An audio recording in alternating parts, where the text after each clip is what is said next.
Well, hello once again, my friends. Thanks so much for swinging by. This is Hambbage, and we're going to do some more hardcore vanilla Minecrafting. So let's get this thing out of the way. The sky's the limit. We're actually going to see the sky today, and I can't wait. So let's get our world loaded on up here and get back to it. Um, Yeah, so let's see.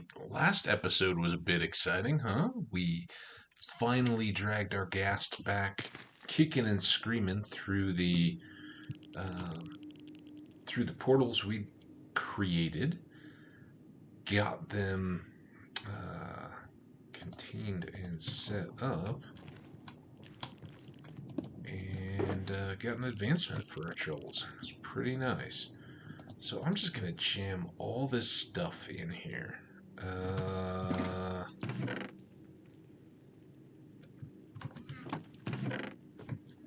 Couple of those. Oh, before we do anything, hold on. Music and sounds. We forgot. We had definitely. We're going to set everything back up and adjust as needed. I do keep the music low. Again, very first episode ever, one of the songs near Desert Village and the Desert Temple had popped a copyright notification. So play your own music. We all have our preferences, so if you want to have some tunes, just adjust the volume and listen along as we go. That's my recommendation, anyway. All right, that will help us out. Now, I think we decided nothing necessary there. Now let's take a look. We want to get a couple of boxes. Let's prepare inventory boxes. Go ahead and grab an extra shovel, because you guessed it, that's what we're about to do. And let's go ahead and top off the torches and the food and the apples. Why not? We're just going to load on up. Then let's pop these two here. All of these go away.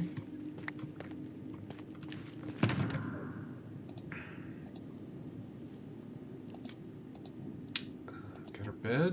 So I think everything's set. We'll just grab a few boxes, and now the real trick is, I don't remember which of these it was, but we want to go to our desert portal, because why the heck not, right? It seems simply like the path of least resistance. Oh, okay, this was not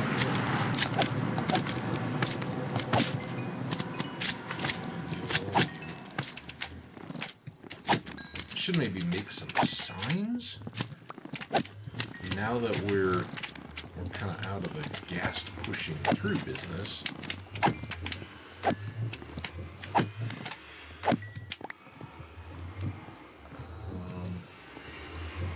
would help us.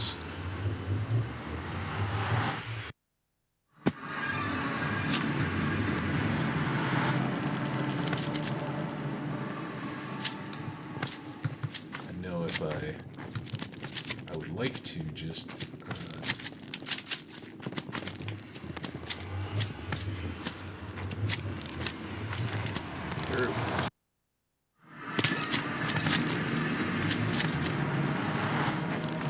so this whole side is sky.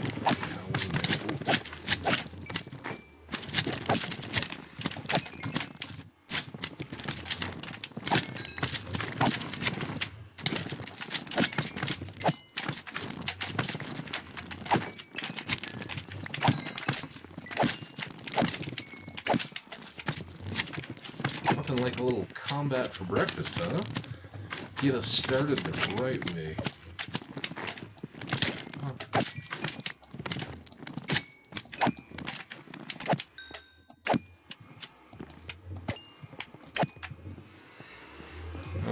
So big waste of time there. Yeah, I think that's something to just kill. So that's something to take note of. The small side, or facing right, or I guess to the right when we're facing the minecart as we come in. That is all sky. I think I had some wood, didn't I?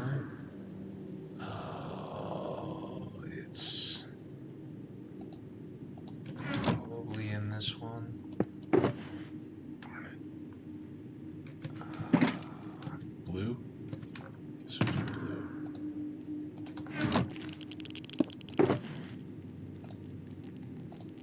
Oh, these are going to be awful. We don't have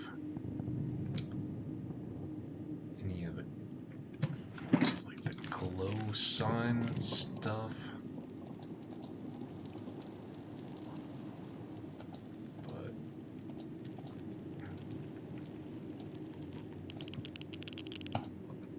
Here's what I'm thinking. Let's do 4. So we'll have a couple extra. Let's do them right here.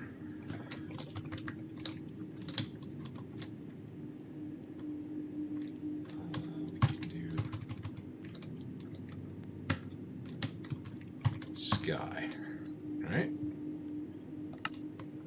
And then we can do boom, sky, done. And now we need to go find these. One's going to be the ravine and one's going to be the desert. And that way, you know, weeks, months, however long it between future episodes, we can just let them kind of do their thing.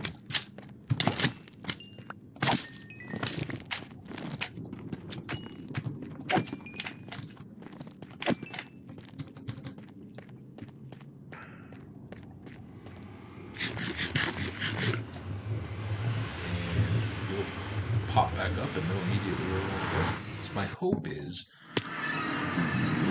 alright.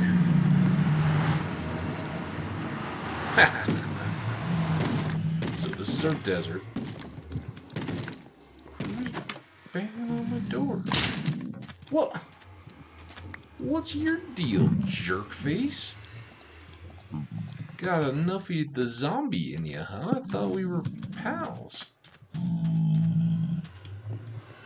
Okay, so yeah, again, the hope is we're far enough out wherever we are here that we do get some sunlight. So now we can go set our 2 suns, right?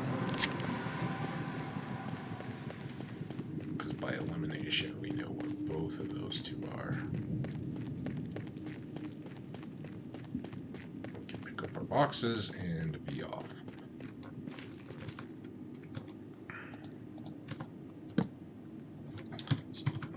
This is... Wait, no. Did I just say dessert? Oh, now I'm thinking about it. Oh, this is the worst. Well, that way it's safe either way, right? It's either a desert or dessert. Desert. How embarrassing is that?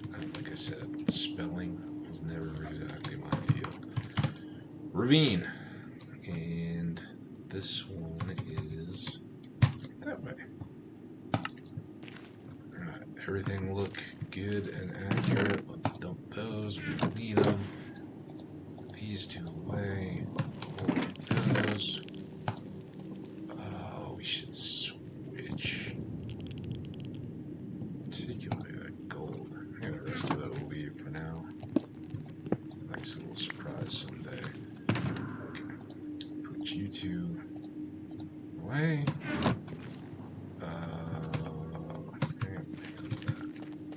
Alright, now let's go back and actually start our desert adventure.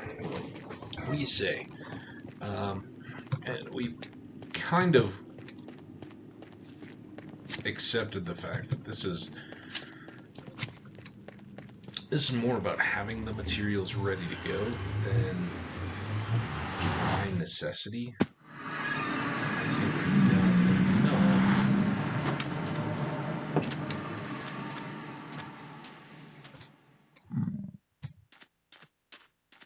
on hand to where we don't need.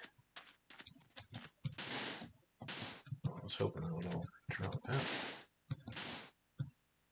No, what? Nothing drops?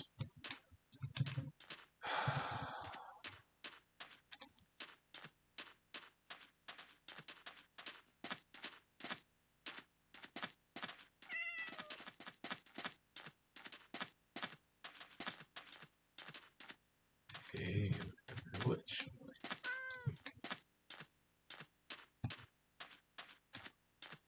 Come up here.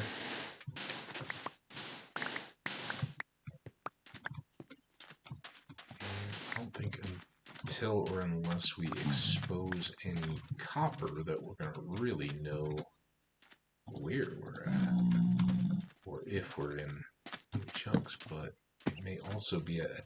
I know there's some new villager stuff. I think it's a little more specific than I like to use villagers, so I don't know exactly how well they go. For me, the main trading thing that I still am desperate to get a look at is the wandering traders. For us, well, I guess, for anybody, but there's a number of different things for 17 that we haven't even seen yet in this world. Moss, something about the vines and the azaleas, all that stuff I'm so excited about, for in terms of decoration and world building and all that kind of stuff. Not to mention, I think there's then some farming type stuff you can do. There's also an interesting aspect that I saw illustrated. I don't know if it was mined or modded or not, but because it was 17, I think it's too new to really be a modded functionality. And that was when you're doing your landscaping, one of the blocks can be spread and then bone mealed, I think, at which point it actually converts stone into more moss. Kind of, I guess, commentary on the way the natural cycle really works. I mean, given enough time, that's what moss and lichen and things growing on stone do. They break it down and convert it away. It's, right there with erosion, all happening all the time. Little lichen, they invade the rock with their roots. They just, in their process of gripping to remain secure and not get washed away or whatever in the rain or blown away in the wind, they're actually on a tiny level expanding and creating those cracks that will then later allow water to enter and then freeze and thaw, and that expansion will happen regardless of pressure, right? You freeze some water. Everybody's seen, like a soda can or something like that that's accidentally left outside in the cold winter air or a freezer or something like that. It will actually warp and eventually split because as the liquid inside it reaches its freezing point, the aluminum of the can isn't strong enough to contain it, so it does pop it. And the same thing is true in rocks and all those kind of systems. So yeah, I think it would be really cool, at least to certainly play with it and see how it all works out. But ever since the first thing, and I said I really haven't tried to go out of my way. Well, now it's unfair to try to not see anything current in Minecraft now that the game has been released. It's just our bad luck. We haven't seen a wandering trader yet to trade for the stuff we want to see. And I guess that's a cautionary tale. When we get done with this little sand and perhaps sandstone gathering mission, we need to get back to base, and we should carry emeralds, because what happens if we see that wandering trader out here, right? And we don't have anything to trade for him. That would be painful. So, yeah, let's do our best to not make that a deal. Alright, let's leave that there.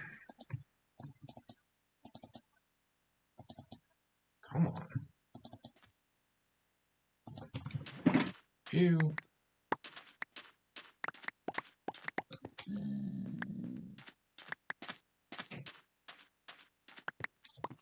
So I think for our tower, we probably have enough regular smooth sandstone to be in pretty good shape. But for the overall base, we really don't, because again, the tower is kind of the one-off color. The walls, I still want to have the primary sandstone. And how much of this sand we use for creation of sandstone, I'm not sure. I would also very much like to make a bunch more TNT. I would love to do a big old destruction fest underneath the nether and try to get a bunch more netherite, because we saw in the mesa, we just eat up those picks when we're using the terracotta. So in compensation, a few more netherite tools would be great. We are in desperate need of a lot more wood. All of our stores back at home have gotten low. So getting a couple of axes that we could use to run through without having to repair would be very nice.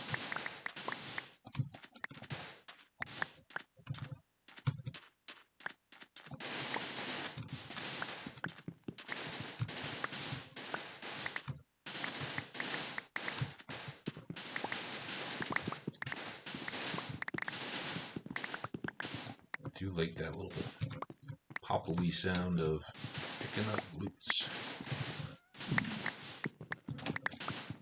So everybody have a good weekend. Happy Monday to you.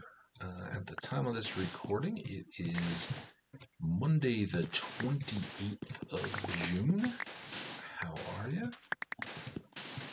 I am doing very well. Really. Oh, it's my box. I was like, man, I thought the cacti were lower than that. You know where at?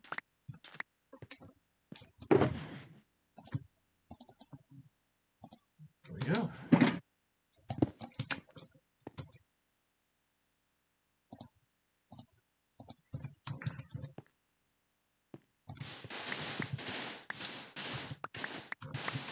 Yeah, my weekend was top notch. You guys hopefully got the chance to see the Uneasy Alliance video. If you didn't, if this is your first time, first of all, welcome. I'm glad you found me. Second of all,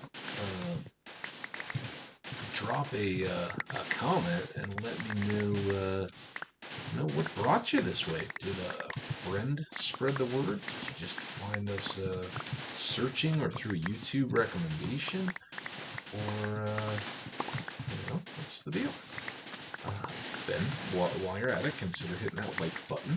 And next, check the previous video. I'm thinking that's 182.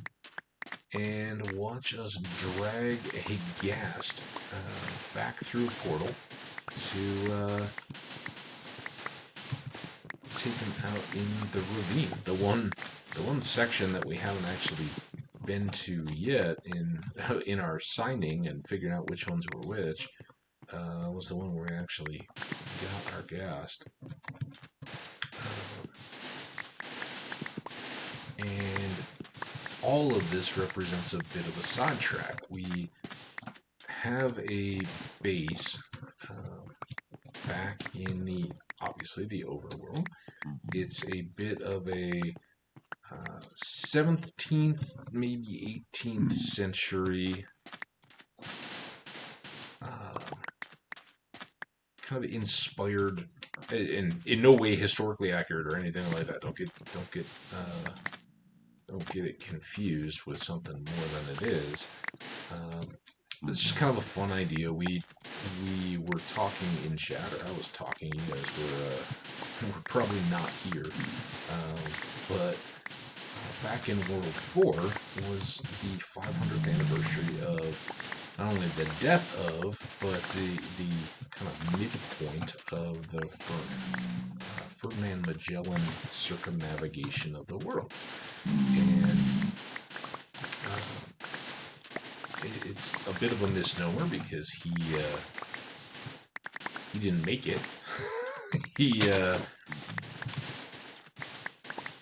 he in kind of still unclear motivation, was interacting with all of these island tribes in the Far East, and as he was doing so, these weren't the just primitive savages that were later portrayed, as colonialism took over, and a new dialogue had to be formed to explain why. Yeah, you know what? They really don't know how to take care of themselves, so it's in their best interest for us to be here and telling them how to live their lives. That dialogue hadn't started at that point. At that point, these were men who were suffering great privation, sitting in a wooden ship that, was basically falling apart under them as they inched their way across the expanse of the Pacific without any real business surviving. They had no idea how far their trip was, and they had no idea of prevailing winds or currents. So they basically planned for a couple weeks and ended up on a months-long slow sail across the largest stretch of open water on our planet. And when they reached the other side, they quickly were at the mercy of the local people, and they as history so often shows, were so fortunate.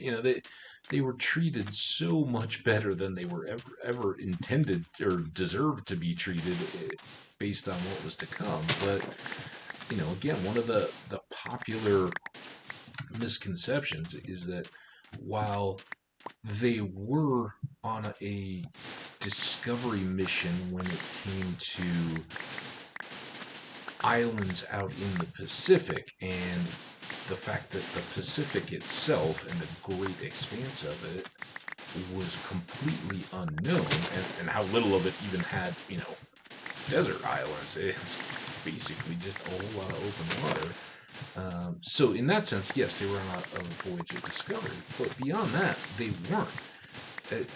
Already at that point, the Portuguese they kind of owned the African side of the Atlantic. And that had been the papal decree that said that Spain basically got the Americas, with the exception of the part of Brazil. They basically picked a line of longitude, and said, okay, this is the dividing mark. Everything to the west, that's Spain. Everything to the east, that's Portugal.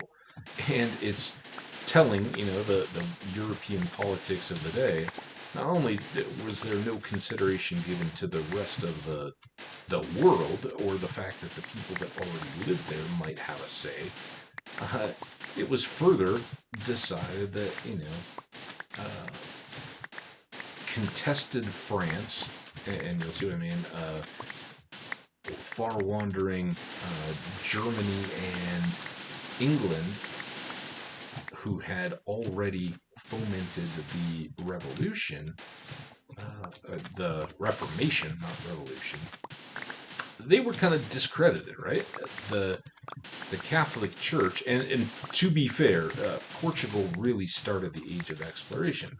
Prince Henry the Navigator kind of made it officialdom to say, let's figure out what's out there and let's compete with some of these bigger countries, including the one that we share the Iberian Peninsula with, by becoming better at sailing and getting from where we are to where we want to be.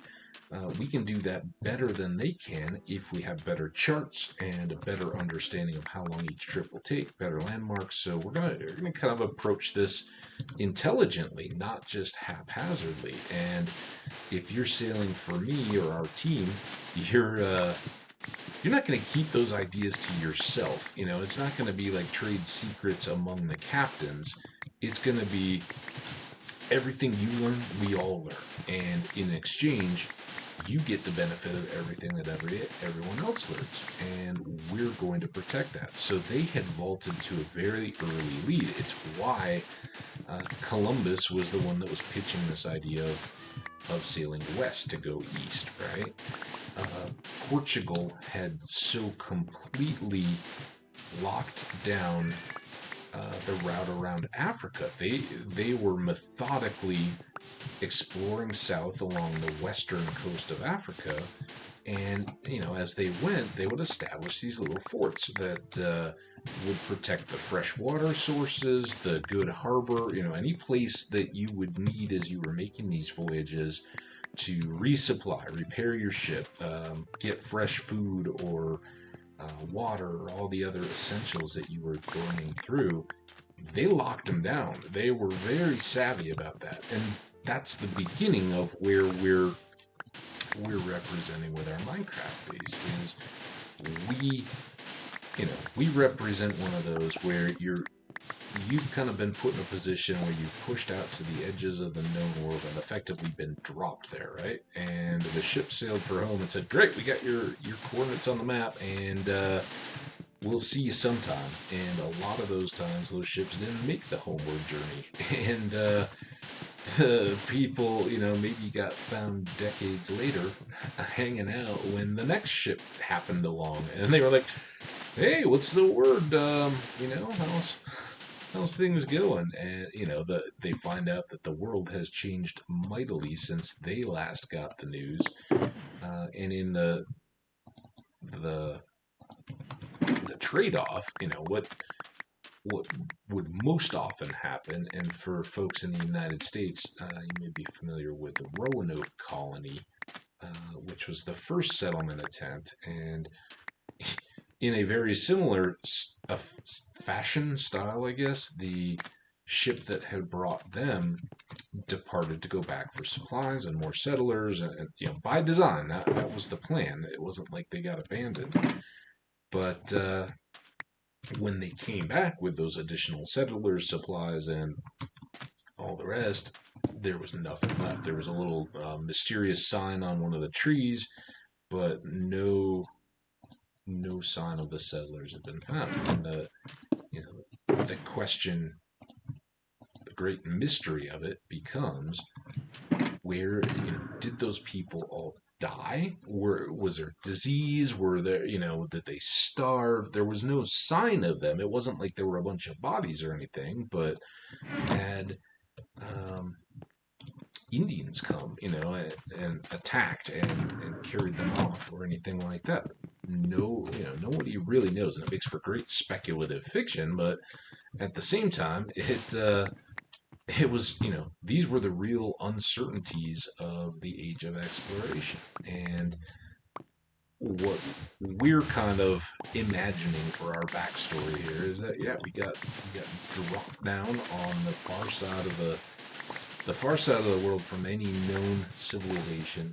We are powerless, as a individual force. You could call it shipwreck too if that's easier, but the the real world scenario, of course, was that in the Far East, Portugal in particular would create these outpost little forts.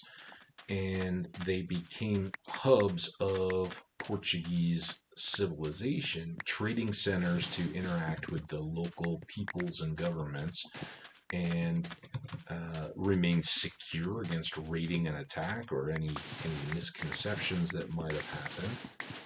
But at the time, there was no intent to colonize or take over. They were a handful of, dozens of traders, and the sailors would probably go home, but the traders and the representatives of the various companies, later like the Dutch East India Company and some of those, when the monopoly of it sort of went away, they were the ones left, and they had years in between before they would honestly expect a ship to come back. So what are you going to do? You got to just start making the best life. Life doesn't just sit. You don't just sit there. You go out and you see what's around you. You make maps, try to learn languages, build up the fortification around you. Try to make agreements with the local ruler, whatever the people, to say, hey, we'd like this little bit of land here, ideally at the head of this nice harbor, and whatever the form of barter or acquiescence or whatever they needed to show was, to say, hey, let us have this and leave us, at the minimum, don't take it back from us. We want to keep using it. Kind of get that agreement in place. And if all went well, and it certainly did in places, then when the ships did return years later with additional people and trade goods and all that, they would have been doing trade all along and would have the whole supply of local spices and produce, spice being the most easily transportable and highest value to weight and space, which is really important when your real business is hauling, right? You're making money based on bringing something inaccessible a long distance, and that's where your value multiplier comes in. So they, not only because of the necessity of spices to make food palatable, the transportability of it was huge in making that the first real global commodity.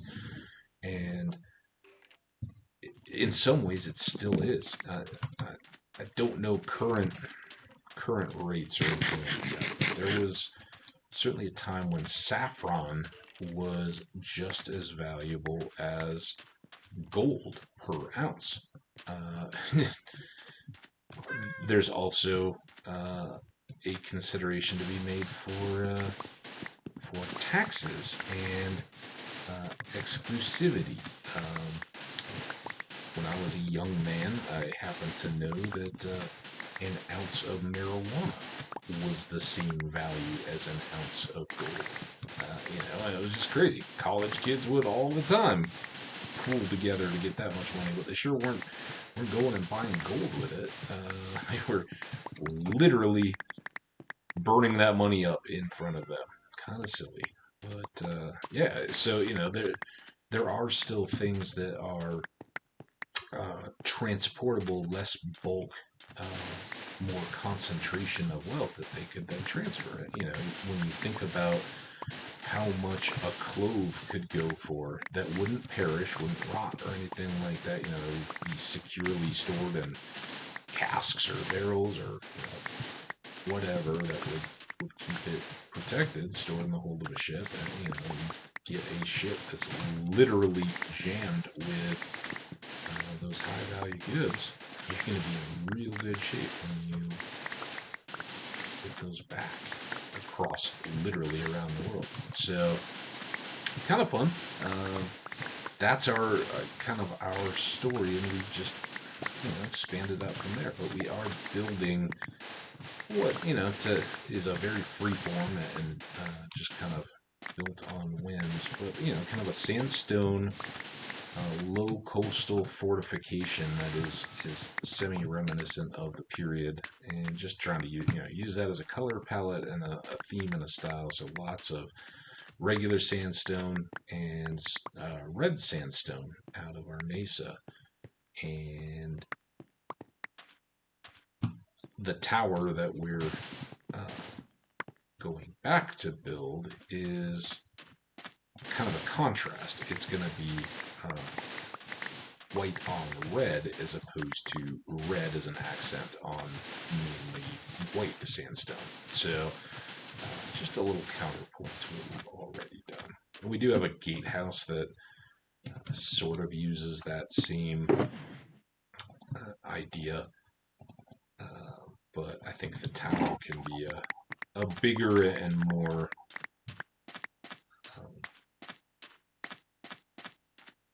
continuous example of that. And I think we'll try to, once we get it up and established, start mixing in a little bit as we had on the original wall and tower, using some regular sandstone and things like that, just to mix in the textures, give it a little bit more depth as it goes along. All right, I think we're as close as I want to go to down. So at this level, let's start going back and bringing the, I don't want to lose all this, bringing the sandstone down as well. And that will probably do us fairly well for this journey. We don't have to jam every single box that we can fill.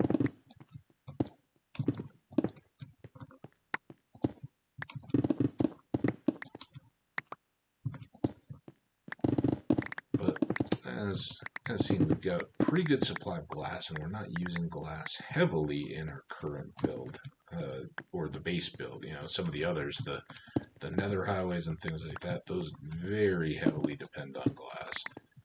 So we will need a ton of it, but not for the home base so much. Get that bunny. Go on, kitty. Gotta do our cats too. Yep. Oh. I think I keep affecting his hunt.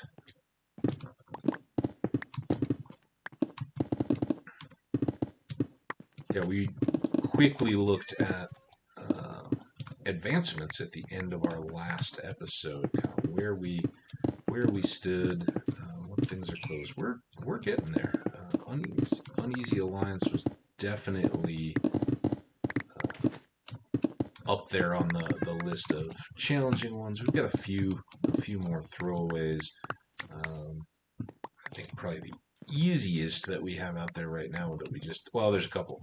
We haven't ridden a shulker and guided it with a mushroom on a stick. A shulker, I mean a strider in the nether. And we haven't done the goat in a boat yet either. Those two are virtually nothing, so we can look forward to knocking those out whenever we want to. But then we've got some that are more just, need some focused attention. The foods is one, and the breeding is another, and the cats are certainly just flying around to a bunch of villages with a bunch of fish in hand, trying to find cats, and I say breed, tame all the cats. So we can, we have everything we need to accomplish those. Not a big deal. The ones that we are still kind of missing items on are all of those associated to tridents. At some point, we will have to make a trident farm, because we've had zero luck getting a trident on our own. Once we have that, we can take out 2 of the remaining 4 mobs that we have left. We can take down Guardian temples much more easily once we have a trident than we could right now. And we can do all the lightning-based ones. So lots and lots get unlocked when we have tridents. So that's going to become a new important function build. I just don't want to neglect the base too terribly much longer. So we'll see how much progress we can make on this this tower today in a couple of episodes. That's not sandstone. That's why it's still there.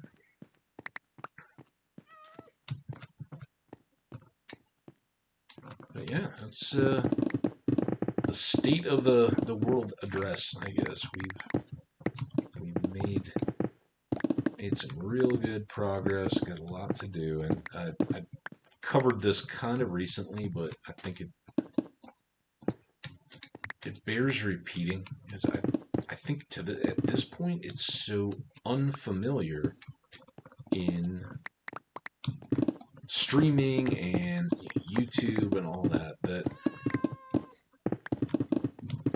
I play vanilla hardcore Minecraft, and I play it such that I'm not in a huge hurry to knock out all of the advancements. Yes, we want to. We want to get all 100%, including the hiddens. So how do we get here? Being the likely last that we'll need to achieve. When we do get that, we'll be thrilled to have done so. But, and this I have talked about recently enough, I'm not going to go into it a whole lot, but a lot of people, if they're fortunate enough to get to that level in hardcore vanilla, they get the advancements done. They go, well, what do I do now? And they look down and realize that they've replicated a whole lot of machines and builds. Yeah, sorry, but that is exciting. We are, in fact, in 17 chunks. That's the first evidence of it. Yeah. Very nice. So that means we can use these 4 portals scattered hundreds of blocks apart to do some 117 exploring. And it's connected to another highway. So while we don't want to neglect our ravine and our mine and everything that we found in 17, we've now got some closer to home that we can make use of. Awesome. Awesome stuff. Anyway, so a lot of folks I find, because I've been playing hardcore vanilla Minecraft for I don't know exactly how long, but it's up there, like probably at least 8, if not more years. And I absolutely love it. And a lot of times I enjoy watching other YouTubers, streamers, and all that. And one of the most common things that you hear or see in content creators' chats or the comments in a YouTube video. Hang on one second, I'm going to take a sip.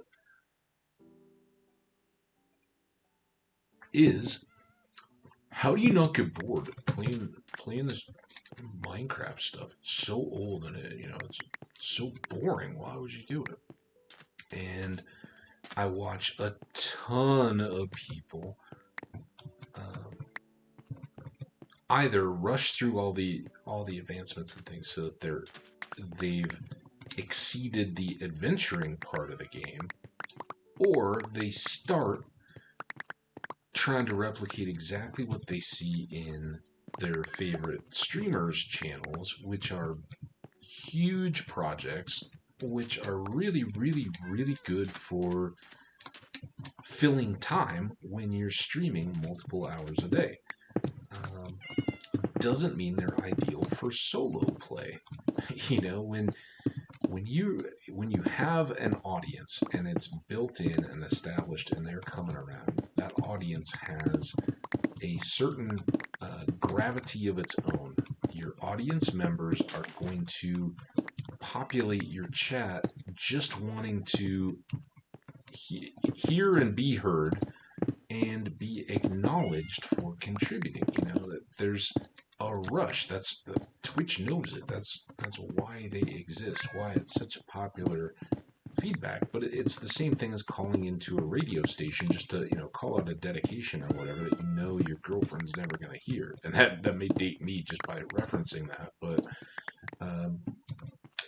think of all the people that hit a text line or whatever just to say, hey, I'm a caller and really like what you're saying. I wanted to shout you out. They're doing it to say, hey, I got heard. Look at me. That was me. I made it in. Same thing exactly happens in stream chats.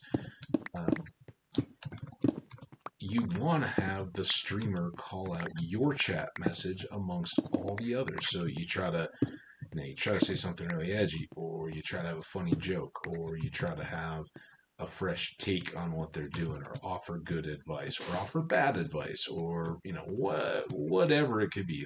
We all know there's a million different approaches to getting your messages noticed in chat. The same thing kind of goes for content.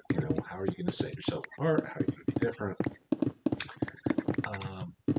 But those chats and the people that are just feeding the machine by repeatedly commenting, shouting out to others or whatever, telling their stories, asking how your day is, asking what project you're working on is, all that kind of stuff.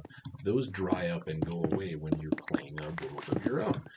And if you've decided to dig a 256 by 256 hole of bedrock and you don't have any of that interaction, it may take a couple weeks or a month or two, but eventually you're going to be like, why? Why am I doing this? Nobody's going to see it, and for the most part, you're not in hardcore if you're doing it, because you're not going to risk your world. You're going to want to come back to it. So, I kind of differ from a lot of that kind of stuff. We're not trying to go the biggest or the baddest, and we're certainly not trying to over automate things.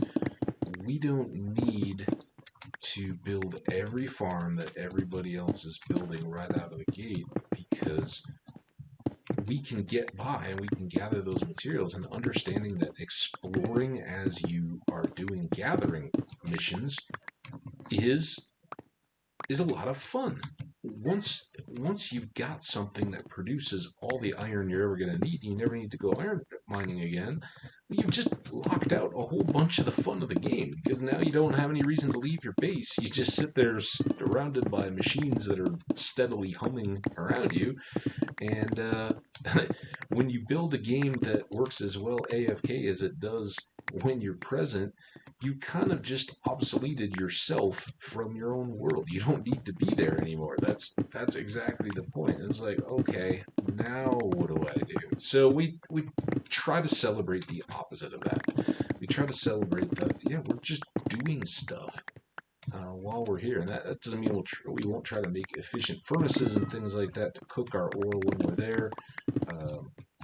We've got a dark room spawner for creepers to get gunpowder and a little bit of XP. All that kind of stuff we're certainly trying to do.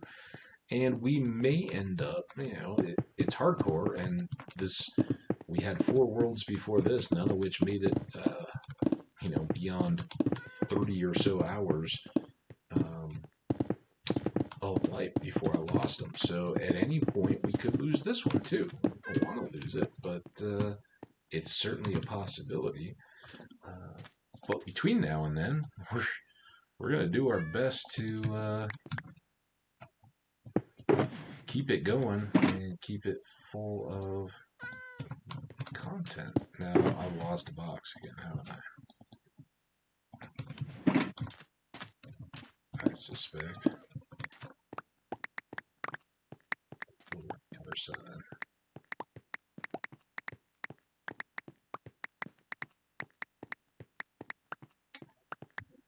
So yeah, rambling thoughts as we mine here again, resetting just a bit, and it really doesn't cease to amaze me. Through the weekend here, I did a lot of non-computer stuff, not game stuff, um, and while I did, I had a couple different streams running, and another few people, names that I sort of recognized, I think.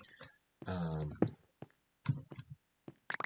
but raids or whatever would bring me into their channels. I'd stick and watch a bunch, and sure enough, people working on massive bases, and to their credit, they want to be doing that, and with a chat, that's certainly it.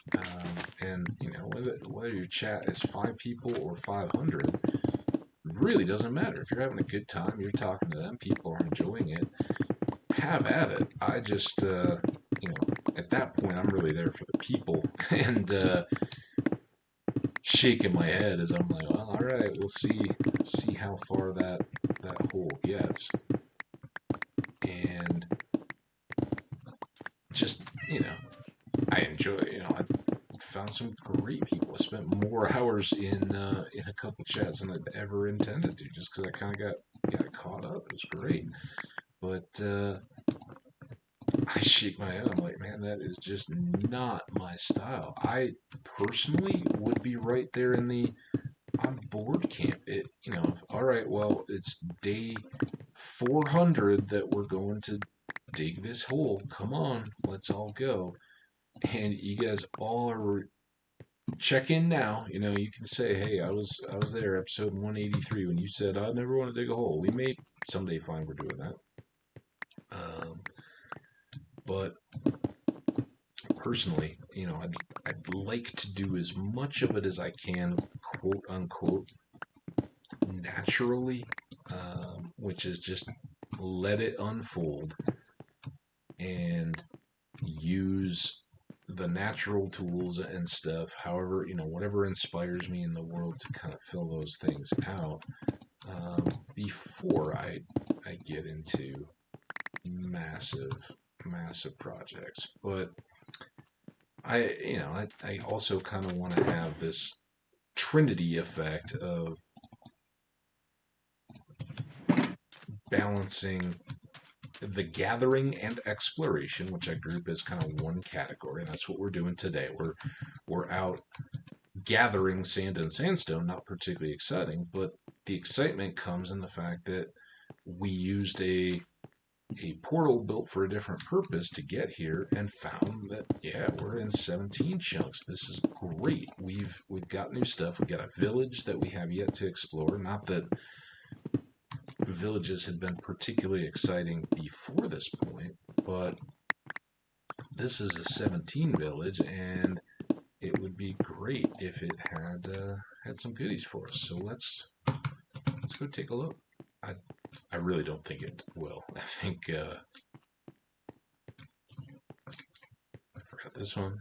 As long as we're here, we're gonna grab this coal.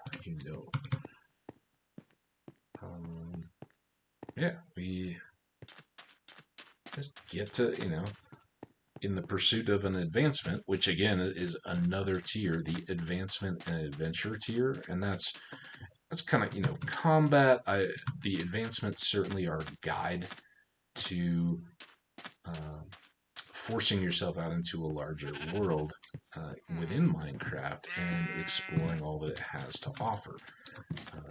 As you're doing those, a lot of them are combat centric and will help guide you into, hey, it's time now to go fight the dragon. Okay, now it's time to fight the wither. Okay, you still haven't wiped out the last remaining mobs. Where are they? Go find them. All that kind of stuff keeps happening, and it does. All these bleed over. There's no rules. There's no gatekeeping to say this is right or this is wrong. But I kind of grouped this out of, okay, we've done a lot of adventure in the last couple episodes, and yeah, it really became more building too. We were creating a rail system. We were uh, excavating a whole lot of uh, basalt and blackstone and netherrack. When you're just the green guy, so neither of you are worthwhile.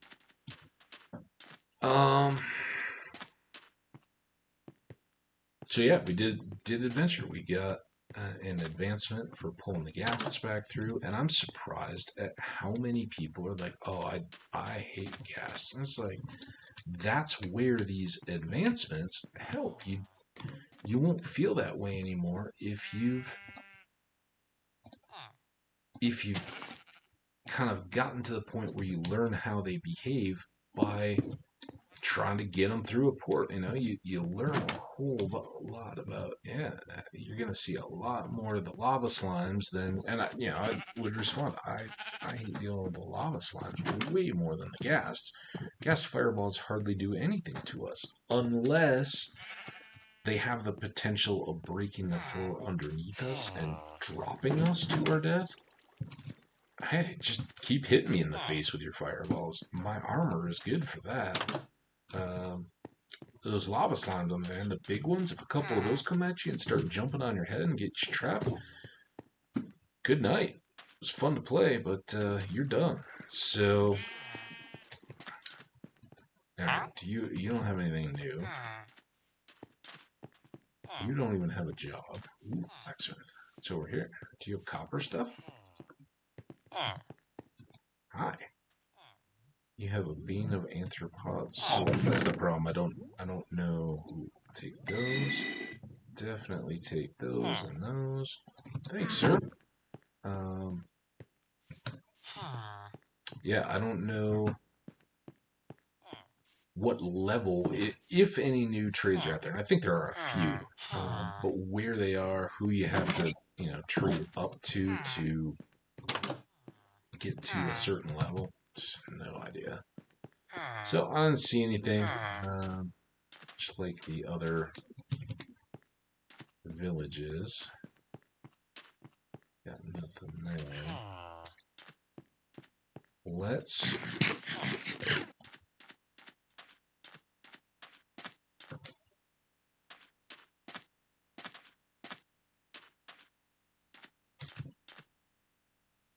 just kind of look in here. I don't know that I would see them anyway. But might be fun to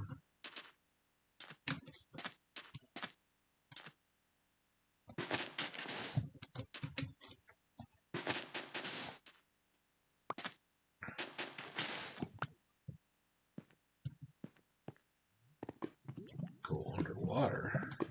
That's what I was gonna say. Kind of seems like it's coming. No, it is on that side. Strange.